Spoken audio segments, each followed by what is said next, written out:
पिछले वीडियो के अंदर हमने देखा कि कंपनी का एक बिजनेस कैसे ग्रो करता है। कौन कौन से वो फेजेस होते हैं फंडिंग के, जिनके थ्रू अगर आप अपना बिजनेस स्टार्ट करेंगे तो आपको भी उन्हीं फेजेस के थ्रू निकलना पड़ेगा।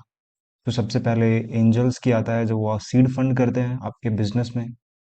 सेकंड पेज आता है जो वेंचर कैपिटलिस्ट आते हैं, जो सीड फंड एंजल इन्वेस्टर से थोड़े पैसे ज़्यादा इन्वेस्ट करते हैं आपके कंपनी के अंदर। थर्ड सीन आता है बैंकर्स, जो आपने तीन ऑप्शन सेलेक्ट किए थे, जहाँ पे आपने डेट भी लिया था, आपने अपने जो प्रॉफिट थे उनको भी डाइल्यूट किया था, एंड आपने कुछ इक्विटी के डाइल्यूट करके कुछ पैसे भी रेज किए थे अपने वेंचर कैपिटलिस्ट बी से। उसके बाद आपने प्राइवेट इक्विटी से पैसे उठाए थे। सो मैं मेरा कहने का मतलब ये है कि जब भी आप अपना बिजनेस स्टार्ट करेंगे तो आपको भी इन्हीं फेजेस से जाना पड़ेगा।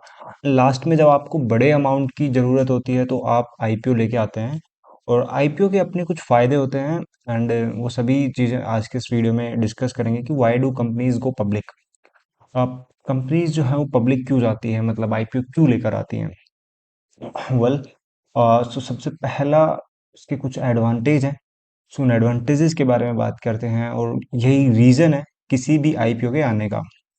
सबसे पहली बात तो मैंने बताया कि जब कंपनीज की रिक्वायरमेंट होती है बड़े कैपिटल की, तो वो आईपीओ लेकर आती हैं। तो उनको जो भी उनके प्रोजेक्ट्स होते हैं, उनको इंटरनेशनल एक्सपेंशन करना है और मैन्युफैक्चरिंग, या फिर there could be any reason, मतलब रीज़न रहेगा उनका एक्सपेंशन से रिलेटेड ही, एक्सपैंड करेंगे अपने बिजनेस को, उससे रिलेटेड ही वो रीज़न रहेगा। तो उसके लिए वो फंड रेज करते हैं। अ, वो डेट नहीं लेना चाहते, लोन वगैरह नहीं लेना चाहते, वो इंटरेस्ट को मतलब कि हम ये कह सकते हैं कि जो कंपनीज हैं वो चाहती हैं कि हमारा जो प्रॉफिट है वो इंटरेस्ट में डाइल्यूट ना हो। जबकि हमारे पास इक्विटी है अभी, तो वो इन इक्विटी से वो आईपीओ से के थ्रू कैपिटल रेज करते हैं। स्प्रेडिंग रिस्क, रिड्यूसिंग रिस्क, इसका मतलब ये है कि जब आपके पास कंपनी की ओनरशिप होती है तो उसके साथ साथ आपके पास रिस्क भी आता है। जब आप आईपीओ लेकर आते हैं तो आपके हिस्सेदार बहुत ज़्यादा हो जाते हैं कंपनी के अंदर, और वो जो रिस्क है वो काफ़ी लोगों में बढ़ जाता है। तो ये भी एक आपके लिए एक प्लस पॉइंट हो सकता है।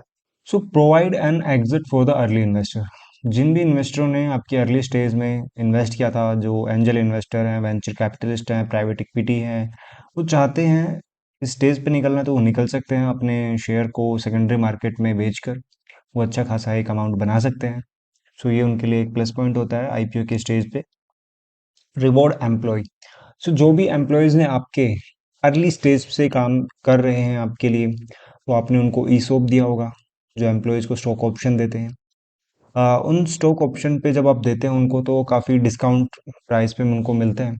और अब उनमें एक, मैं कहूँगा कि इंक्रीमेंट हो चुका है शेयर के अंदर, क्योंकि अब आईपीओ लेके आ रहे हैं, तो आपके जो शेयर की प्राइस है वो यूजुअली ज़्यादा ही रहेगी जो कि पिछले वाले से थी, क्योंकि इसमें वैल्यूएशन भी आपकी इंक्रीज होगी।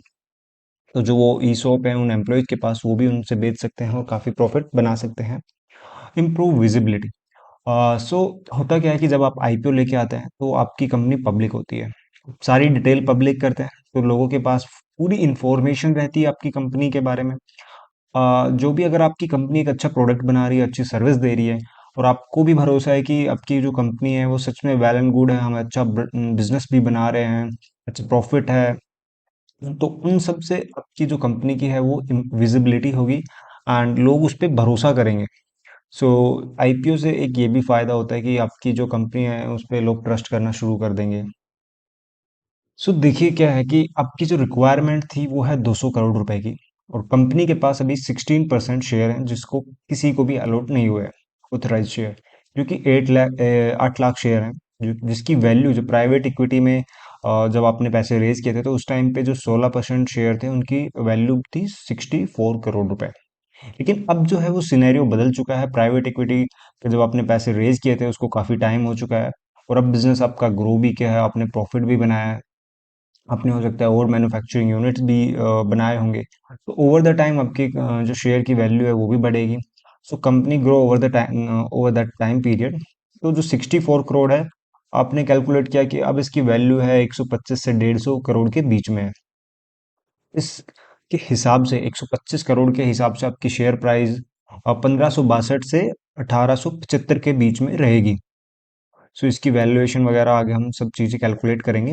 एंड इसमें हम ये भी देखेंगे कि जब आईपीओ आता है तो कौन कौन सी पार्टीज इन्वॉल्व होती हैं आपके आईपीओ को सक्सेसफुल बनाने के लिए।